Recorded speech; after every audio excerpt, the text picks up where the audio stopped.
you know, if you're sick like I am still, or, you know, you have dogs barking in the background or whatever, it mutes it so everybody else doesn't hear that. So hi, my name's Jen Weibel. I'm the instructor for this class. I apologize for the terrible lighting. My apartment is really bad. And I also apologize if I start to cough or anything like that. I have been sick since last Wednesday, I think.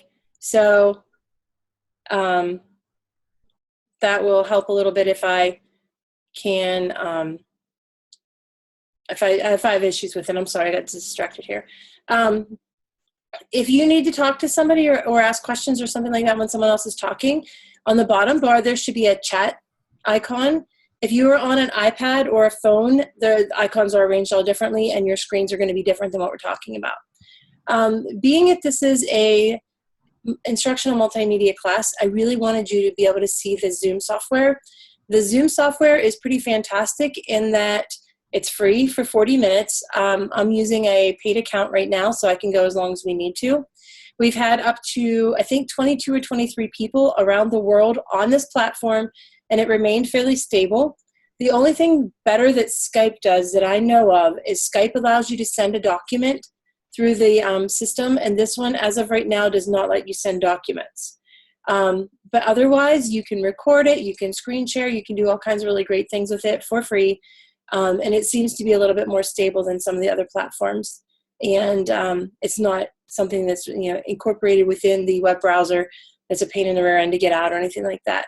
I've tried Google Hangouts.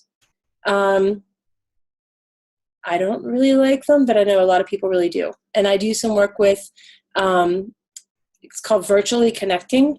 It's a world international group of people that go to a lot of different conferences, and then they broadcast pieces of the conference or conversations with people that have spoken, because broadcasting sessions, if you're not allowed to, is not a real cool thing to do because of the conference fees and that. But they a lot of times will nab a really great speaker, and then they will set up a Virtually Connecting Hangout, and they will broadcast that so people can actually speak with the big name speakers or people that have attended and get their perspectives and that without being able to attend. So I've used them. I don't know about the rest of you. How about you introduce yourself and you can all answer Greg's question, which is, have you tried Google Hangouts? So if you want to go ahead and speak, and it should drop your picture in the center for everybody to see, and you can mute your mic and unmute your mic as people go around. So go ahead real quick, 30-second introductions or less. Who is that? Hi everybody, this is Robin Elder, and I have not used Google Hangouts. I'm most familiar with Adobe Connect.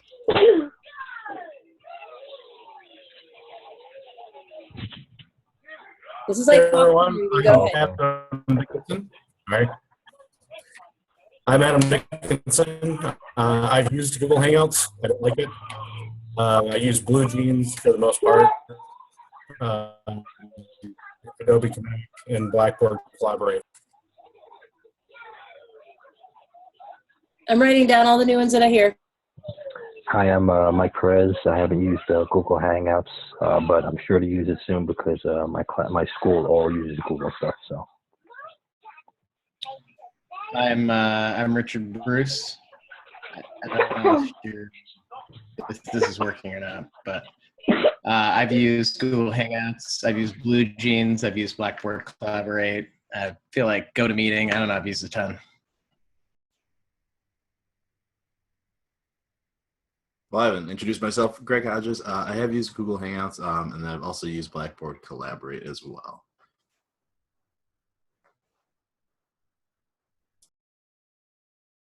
Who's left?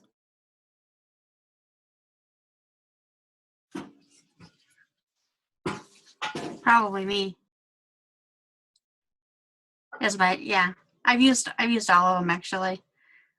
Well, actually, except Zoom. Zoom's the first time I've used this, but my Google Hangouts and my Google Circles are pretty well developed.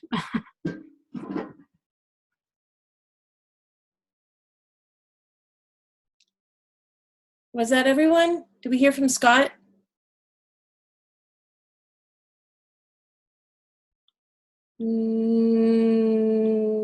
Maybe? No? I didn't think we had. So Scott, if you hear us and you figure out how to get the sound working, if that's the problem, then you can hop in later on and let us know what you've used. I've actually never heard of Blue Jeans, so that'll be on my homework tonight to look that up because you guys keep me fresh too. I think that all of them have affordances, and that's one of the things that I kind of wanted to talk to you about first, because I do say this class is built backwards. I never want you to go into your classroom thinking that, you know, today's technology day and we're going to be doing a PowerPoint and I really don't care the content that you master. I just want you to have tech day to build technology in the classroom.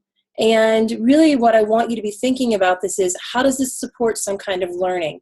How would this technology be able to really give the students something extra that a face-to-face is not going to give them, or that the no computer, you know, or the technology of a good pen is going to not give them. So you want to be looking at the affordances of the technology every week, as well as the drawbacks or the detriments that it happens to have. So kind of keep that in mind as we're working through it. I do realize that the class is set up with a backwards pedagogy, because I've got 8 weeks to teach you about what I think are 8 types of cool tools that you can use in your classroom, and this is my way of getting you to spin up on them. So basically, with the introduction to the class, I've built this class, so I really like it a lot, of course. I think that what I like the best about it is seeing what you guys can do with the topics and the types of technology that I have you working with every week. Because being out of the classroom even just 2 years, I feel so much of a withdrawal from that, because the kids would bring in things every day. I was at high school chemistry physics for 22 years, plus the tech integrator. And the kids would be in and they're like, can you get this unblocked? This is fantastic. We've got to use this. And it would really do this and this and this for us. And so being able to do that with you guys is something that I really enjoy. So this first week, we are talking a little bit about copyright tonight and also about Padlet. Now, with the copyright, I want to tackle that first. I know some of you have already started to build your products. You've asked me to look at different artifacts, asked if you were finding the right kind of thing. Do any of you have questions that you want to ask about the assignment, about copyright in general, or any of those kind of things before we start talking about how it can be used in class and the importance of it and how it fits into life in general? And you can go ahead and unmute and talk, and if you talk over, we'll just kind of piece you out until everybody gets a chance to speak. Can you hear me now? As far as that goes, is YouTube a viable source as long as we attribute it to the people that posted it in the first place? Yeah, YouTube is a special kind of creature. Even if it's marked for educational use, YouTube is still a copyrighted resource unless they tag it with a Creative Commons tag. So any YouTube software or any YouTube videos that you pull are 99% of the time going to be a copyright resource, which is absolutely fine. The nice thing about the YouTube videos that you find as well is that the burden isn't necessarily on you if you've not created them. If you are using somebody else's video, the burden is on them for making sure that it's copyright appropriate, but do keep in mind you want to be modeling good things for the students. So you can take a video that you find on there and embed it within your classroom, and if it ends up being, stolen from someone, theoretically, from what I've read and what I found out, because somebody asked me last semester, was that the lawsuit would go back to the people that created the video and not you for utilizing the resource, assuming that you properly cited it within your parameters of your design. If I find out anything different, I will post that for you, but definitely YouTube resources are fantastic for you. They're one of the best ways for you to get different perspectives and different voices into your classroom really quickly. You just want to make sure you watch them the whole way through and be careful when embedding them that they're not followed up with like a Viagra or whatever commercial right after that, because that can be a little mortifying if it clicks through on a playlist or something like that and people have, worked them in. So you just kind of want to watch what you're doing with that. Later on, we'll go through some software that allows you to pull just clips of it. You can with YouTube too, and embed questions and things like that. So any other questions about the copyright or resources or how to find these things? Yes, Jen, I just had a question on like how to find them. I found what you told me. I found the Creative Commons and went down that list, but I'm just wondering what other way can I find them? Okay, so there's a couple different ways that you can find these resources. Most of the things that you're going to find are going to be copyrighted. They'll have the little C symbol, and that means it's a copyrighted resource. For your project, you need 10 things posted on your Padlet wall. Of those 10, you need 4 different types of attribution. You have Creative Commons, maybe share alike, maybe a copyrighted something, maybe a no derivations, or maybe just a plain old Creative Commons. So you need 4 of the 5 things that are listed, types of copyright or types of attribution. But of your 10, you can have any combination of number of those. So you could have 1 of 3 kinds, and all the rest of them can be the same one. I just want you to be able to show me that you can distinguish between them. So I'm going to share screen real quickly here with you and show you what I mean by this, because I think that helps a little bit. So let's say that I'm doing a lesson on squishy circuits. All right, so I want to find some resources on this. And when I click it into here, I get my computer not wanting to cooperate, and I have all these resources that come up, okay? So if I go to the Squishy Circuits, the St. Thomas, and I get this page, okay, it's trademarked, and come on, where is it at? I swear I looked at this earlier and I thought that there was copyright on the bottom of it.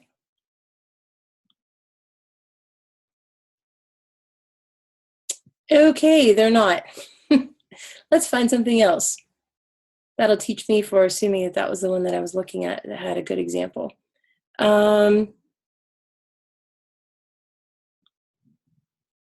So we go to a page with this and we scroll down to the bottom. That's usually where it's listed. And we see that there's a copyright 2015 Exploratorium. Okay, so what we can do then to find something that is maybe not copyrighted is when you come into this, you can, I'm sorry, my internet here. I'm the only person in my apartment and my internet is being really bad. All right, so we'll go on to here because it should show me. If I go down to the corner and go to advanced search, it allows me to have this page up and I can find whatever it is that I want to look for. And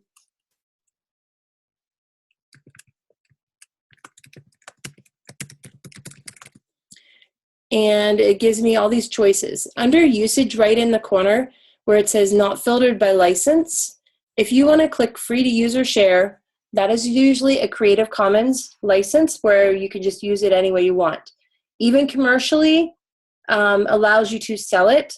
Free to share or modify means you can make derivations of it. You can make changes to it. And this one you can make changes and then sell it with, as long as you're attributing it back. These are not exactly related to the Creative Commons.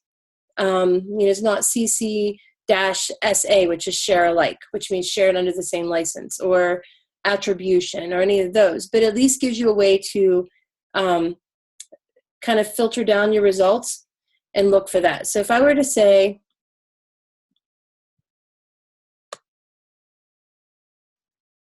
find something that's not Wikipedia.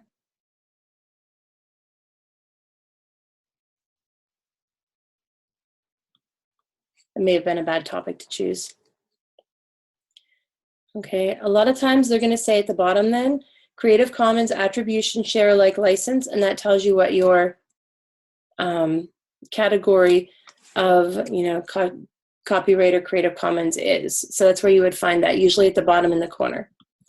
Another way to do it, within the class, I give you a link to the Creative Commons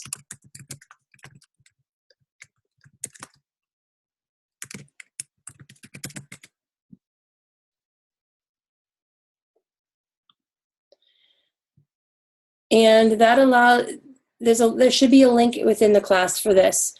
It gives you a link to the information, and then it gives you a link to open in educational resources, or OERs. And then they'll have all kinds of information in there that you can use. There's projects and things like that that are associated with this. There's also a page that allows you to sort through different types of it, and I have that linked within the class. So if you really are stuck and you can't find something, shoot me an email, tell me your topic. Usually you just have to broaden your topic a little bit, and you can find the resources that you need. And let me know, and I can help you out in finding a few things, or at least getting started on that if you need to. But a lot of times I'll just type it in, and I'll say Creative Commons, I'll say CC dash SA, and put in the lettering, and then I'll put in the name that I want, and it'll give me some resources that I can use whenever I'm trying to, spin things or whatever. So does anyone else have a question about that? And did that answer your question, first of all, Mike? Yes. Yeah, I believe so. Yeah, I did. I used TED.com as one of them. So. Yeah. Okay. And then does anyone else have a question about finding things, looking for resources, anything like that? I had a question just about like my topic. I was thinking about teaching about copyright and Creative Commons and stuff like that in my lesson. Would that be too weird? Like if I wanted to teach teachers about copyright? Well, you're like the instructional coach or the principal or something like that, right? You've like an administrative kind of role. Yeah. So your life is different than other people's. And I mean, I've had people that were dental hygienist instructors and, all kinds of weird backgrounds that didn't necessarily feed real nicely into a classroom lesson. So sure, if that's something that you would be teaching your teachers about, as long as you're not taking all my resources and dittoing them, then okay. Yeah. I know. I kind of, as I was exploring doing that, I'm like, wait, all my work's already done for me kind of on this. But it is something that I feel like our teachers need a reminder, like a refresher on, because I've definitely seen some of our teachers at our school, like bending some of these rules. And as I'm going through this, I'm like, this would be a good topic for me personally, but I didn't know if that'd be okay. As long as you can make it different than what I have. Like you could use any of the resources I have. Well, I can find new ones. Yeah, you gotta find a set of new ones too. As long as you can do that, I'm fine. And for the rest of you, as you're doing the lessons, make it fit your work context. I hated having to create all kinds of artifacts for my master's program and have them do nothing in my class. So it had to be ours was like a topic about, I think ours was on like the human heart, and I'm teaching chemistry, and they picked this topic. So, oh my, this is not supposed to be on a free account. This is supposed to be on a paid account.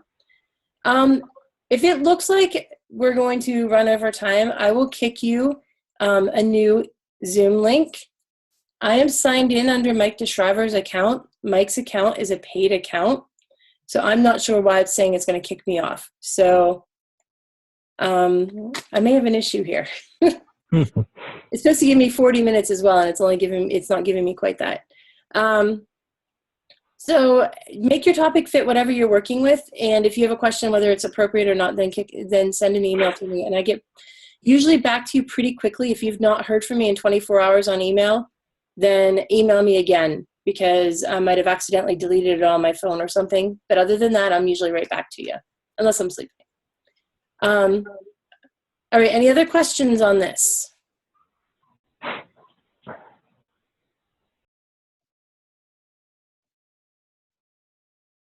Awesome.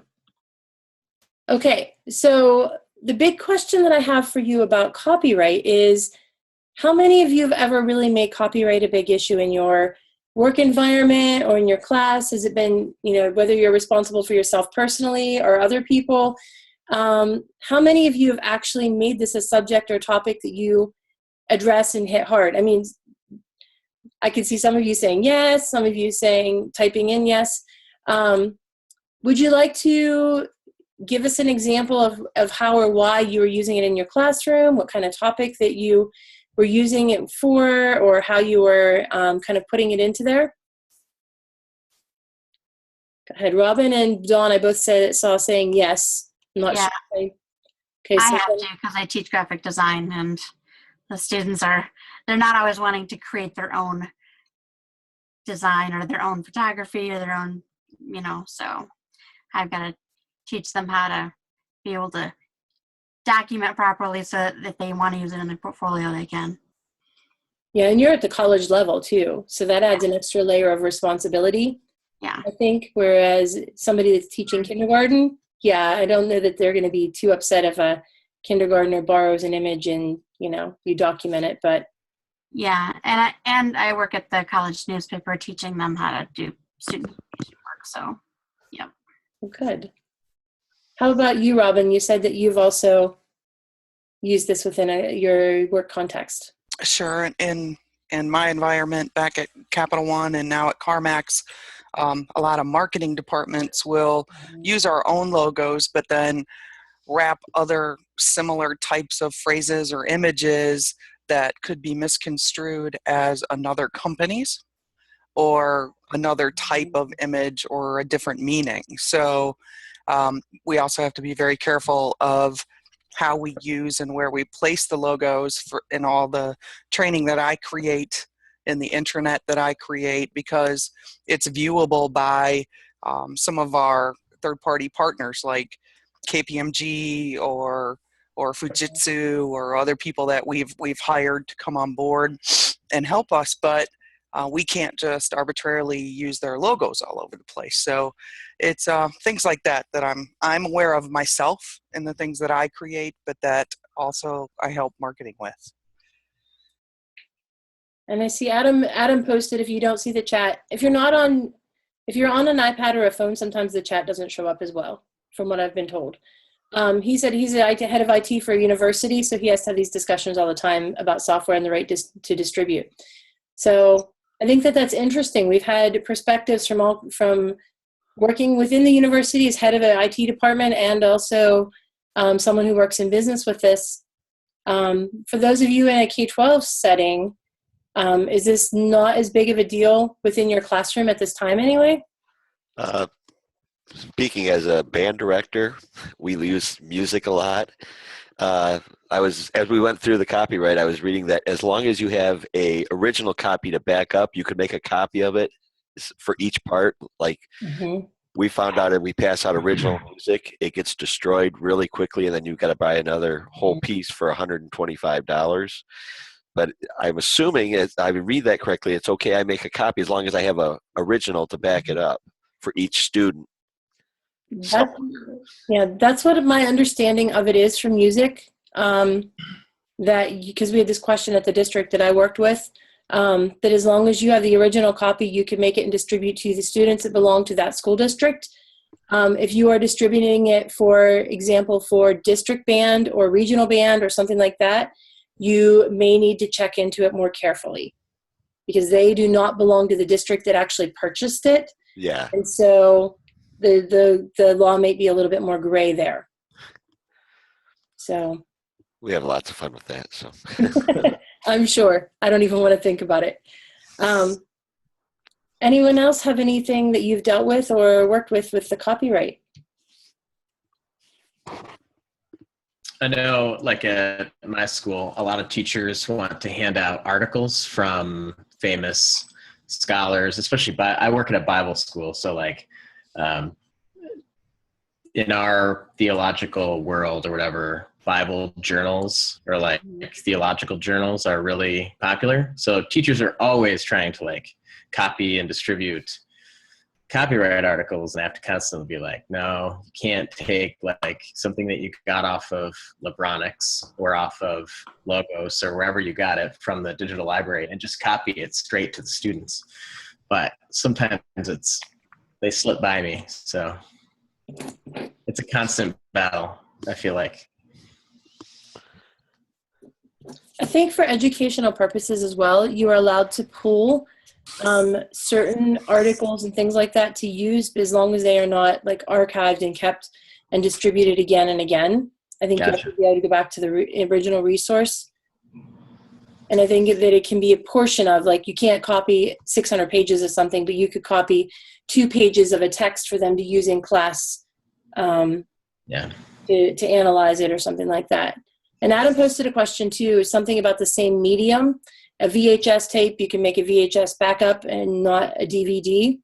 I don't know. My tech department made DVDs out of VHSs all the time, but I've never been asked that. So I have it written down.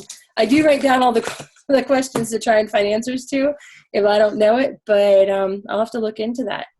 Our time on the meeting is running low, so I'm going to see if I can get it to let me create another one while we're on here, so that you don't all get kicked out without a place to go, or else we're going to have to wrap up really quickly, and I don't feel like our conversation has been finished.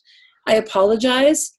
It looks like the paid version of this ran out over the weekend and nobody bought the upgrade again, from what I can see, and it'll come from a department account. I'm not personally going to pay for it, so especially since it's not even mine. So I apologize for that. The next time we will be fixing that. So with that being said, how many of you are now going to make changes with how you are implementing copyright into your classroom? Yep. Anybody? I mean, as far as the materials I use, I definitely will be. But with my students, as far as teaching Spanish, like a foreign language, there's not a lot of, right now, because I teach Spanish 1 and 2, there's not a lot of content creation on their part. It's mostly, just practicing at this point. But with the upper levels, there is definitely some talks I need to have with some of my kids. Mm-hmm. The other factor is as well, yeah, I'm going to send you this link. Can everybody see the chat window at all, or no? Yes. Okay, I just sent out another link. If everybody wants to click on that and switch to it, this one's going to kick you out. I apologize. This is the way you be flexible with technology in your classroom. All right, so if you can click on that link, it'll kick you off of here and go to the new one. And we will continue for maybe 10 minutes on that one. I promise I won't keep you forever and ever. No, go to the other one. Okay. So, and I have to wait until you guys get that. And if I will send it out via email as well. So if you don't get the link before it kicks you out, then I can send it to you. Can you click on it, Mike? Scott? Let's see. Can you find the chat on the left, on the right-hand side if you click on the button at the bottom?